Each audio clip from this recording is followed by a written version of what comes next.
Hello internets, this is BoneCarlos coming to you live from Tal'Darim Altar to bring you another StarCraft 2 commentary. Today we're going to be taking a look at ANGERCOLON, or Cologne.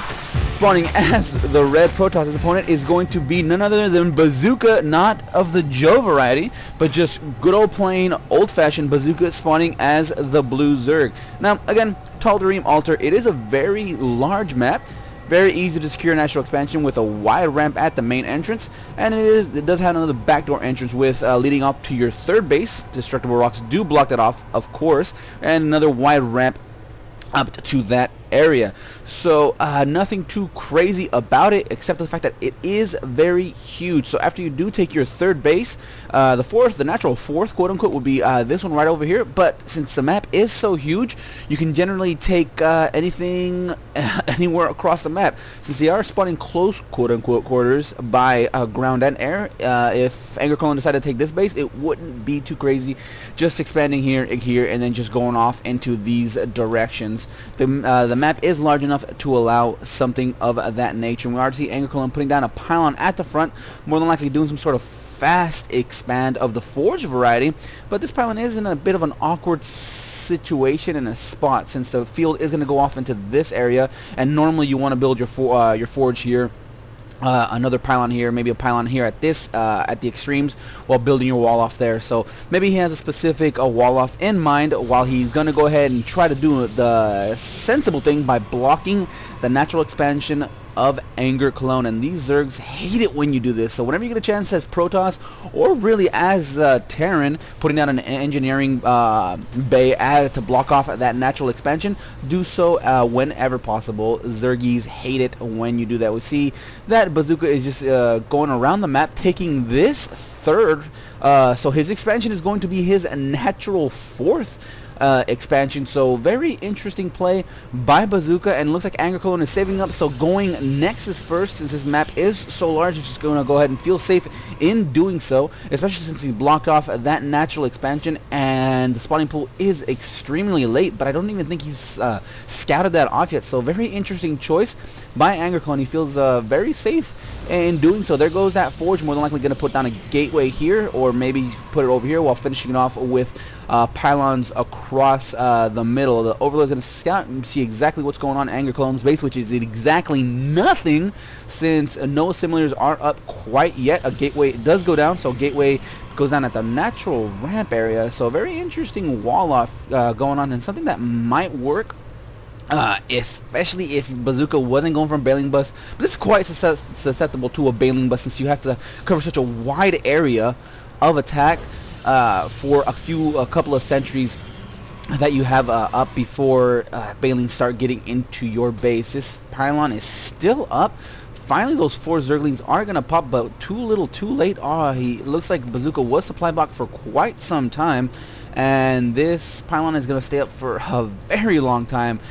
So good for ANGERCOLON, or Colon, for blocking that out for a very, very long time. He feels very safe, and let's see if he puts down. He's putting down double assimilator, so right now it could be a 6, 7, 8 warp gate push at around the 9-10 minute mark before the mass roaches go up, or he could be going into some sort of DT High Templar rush, some sort of Stargate play, especially with those 2 assimilators going down, and especially how fast he was able to put down this Nexus.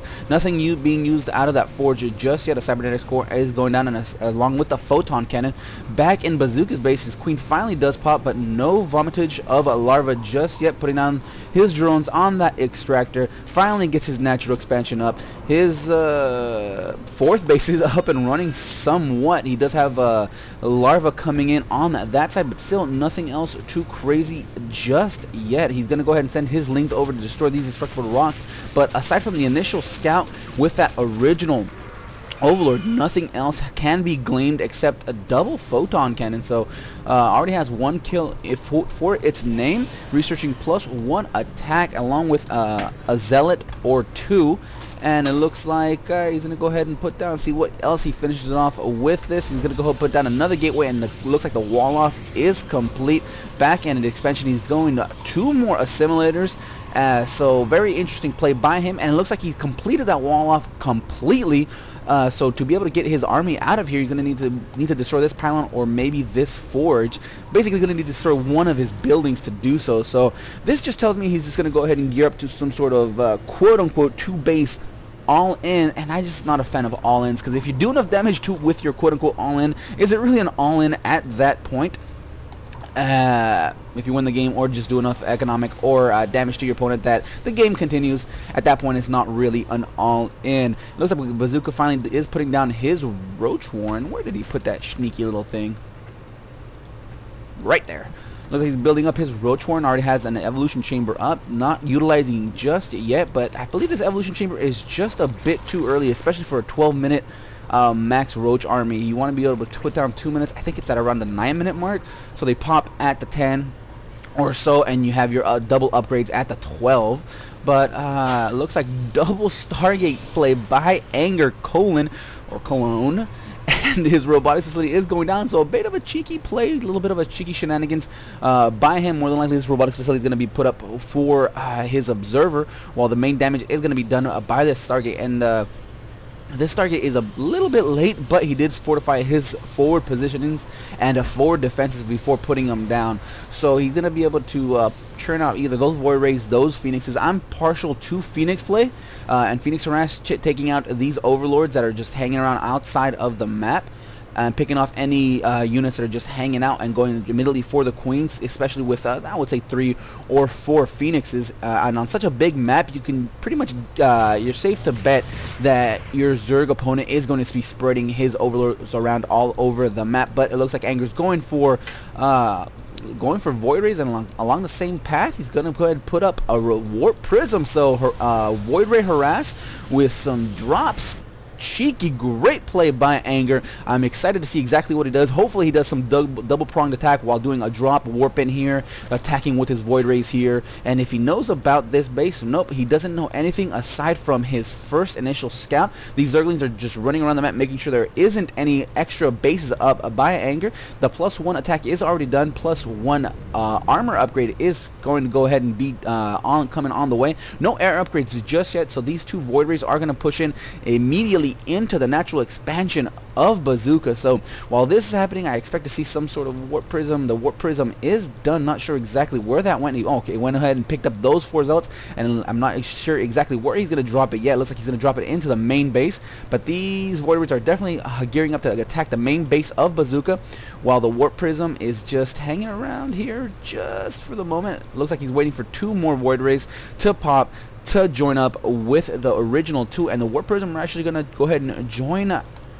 with these Void Rays. So there's the 1 Void Ray, Chrono boosting out those other Void Rays, and right now Anger is definitely not defended for this whatsoever. He has a single queen at each base, no Spore Crawlers just yet. He does have the evolution chamber, so he will be able to put down those Spore Crawlers whenever it does happen. But right now in the units tab, he only sees 7 Zerglings with 3 queens. This queen will go down very quickly to those Zealots. These warriors are pretty much going to destroy this entire base, and right now it is bad juju for Bazooka. He has nothing on the field. He still isn't building anything in response. He actually is building 8 roaches, but even if these Void Rays weren't part of the picture, these sentries, these Zealots with this warping capabilities, these roaches aren't going to do much. They're going to push forward. They're going to take out the sentries very easily, but it's too little too late. These Void Rays are fully charged. They're going to focus fire down this hive. It's going to go down within the matter of seconds. The Zealots are chasing around and killing as many drones as possible. Going to try to hack away at those roaches, but the roach count is too great. Spore Crawlers do go down to defend the natural expansion of Bazooka, but it's going to be too little too late. These Void Rays are going to focus fire down at these Spore Crawlers very quickly. They do go down within a matter of seconds. The hive is going to go down, maybe if Anger decides to focus it down, and he does choose to do so, but not before Bazooka leaves the game. So that was it. At this point, it was just game over for Bazooka. He didn't have the scouting information necessary to know that there was double Stargate being put down, and that's when you want that Overlord up just a little bit quicker, sooner, to put down that changeling to just scatter on the base and see exactly what's going on. So great attack by Anger, and it just goes to show you the power of scouting or a lack thereof. So that's it for me. I hope you guys enjoyed. If not, leave a comment down below on what I could do to make these more enjoyable for you. Otherwise, I'm going to get on out of here.